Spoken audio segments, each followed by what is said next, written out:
নমস্কার বন্ধুরা, আজকের আমি এমন একজনের সম্বন্ধে আপনাদের জানাবো যিনি এক অসাধ্যকে সাধন করেছিলেন। এমনি কথায় বলে না যে মানুষ ইচ্ছে করলে সব কিছুই করতে পারে। তো আজকের আমি সেই ব্যক্তির কথা জানাবো যিনি শুধুমাত্র ইচ্ছে শক্তির বলে অসাধ্যকে সাধন করেছিলেন। তো চলুন জেনে নিই কে সেই ব্যক্তি ছিলেন এবং কিভাবে সেই অসাধ্যকে সাধন করেছিলেন। প্রয়োজন মানুষকে কত কিছুই না করিয়ে ছাড়ে, এমনকি এই প্রয়োজনের কারণেই অনেক কিছু আবিষ্কারও হয়ে যায়, যেমনটা হয়েছিল অ্যালমন ব্রাউন স্ট্রোগারের ক্ষেত্রে। মনের জোর বা মানসিক শক্তির উদাহরণ দিতে গিয়ে অনেকেই এখনো আমেরিকার এই আবিষ্কারক তথা ডোমের কথা উল্লেখ করে থাকেন, কারণ রুজি রুটি বাঁচাতে টেলিযোগাযোগে বিপ্লব ঘটিয়েছিলেন তিনি। পেশায় অ্যালমন ছিলেন একজন বিদেশি ডোম। আমেরিকার পেনিফিল্ডে 1839 সালের 11ই ফেব্রুয়ারি তার জন্ম। তবে ডোম বলতে আমরা যেমনটা বুঝি, অ্যালমন কিন্তু তেমন ছিলেন না। আসলে বিদেশে ডোম শব্দটির অর্থ একটু অন্যরকম। বিদেশে ডোমেরা মূলত পরিচিত আন্ডারটেকার নামে। হ্যাঁ, আন্ডারটেকার। যারা WWE খেলার সঙ্গে যুক্ত তারা আন্ডারটেকার নামটার সঙ্গে অনেকটা পরিচিত।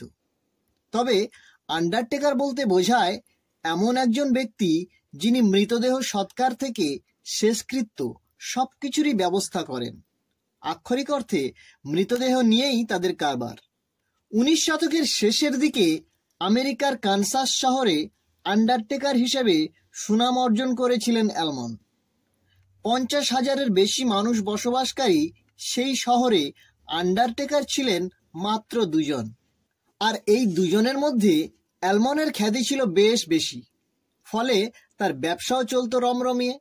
কিন্তু অ্যালমনের সেই জমানো ব্যবসায় বাদ সাধেন শহরের দ্বিতীয় আন্ডারটেকার। নিজের প্রভাব ও যোগাযোগ লাগিয়ে শহরের টেলিফোন এক্সচেঞ্জে তার স্ত্রীর কাজ জুটিয়ে দেন তিনি। ওই সময় টেলিযোগাযোগ এখনকার মতো এত উন্নত ছিল না।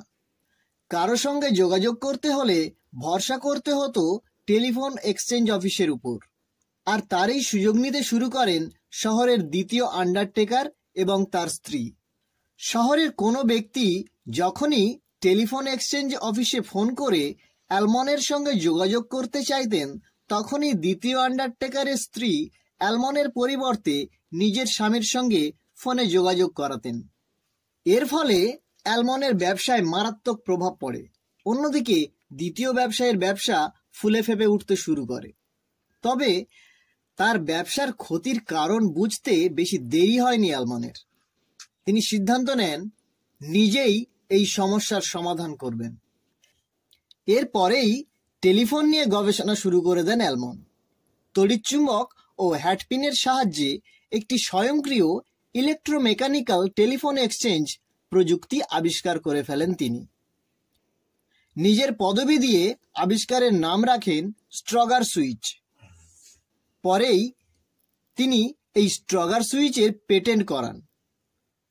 যখন তিনি পেটেন্ট করালেন, ঠিক তার পরের বছরই ইন্ডিয়ানার লা পোর্তেতে এটি আনুষ্ঠানিকভাবে ব্যবহার শুরু হয়। সেই প্রযুক্তি এমনভাবে তৈরি করা হয়েছিল যে টেলিফোনে থাকা মৌলিক নকশার সাহায্যে একটি টেলিফোন থেকে স্বয়ংক্রিয়ভাবে 99 জন গ্রাহককে ফোন করা যাবে এবং তার জন্য টেলিফোন এক্সচেঞ্জের উপর ভরসা করতে হবে না।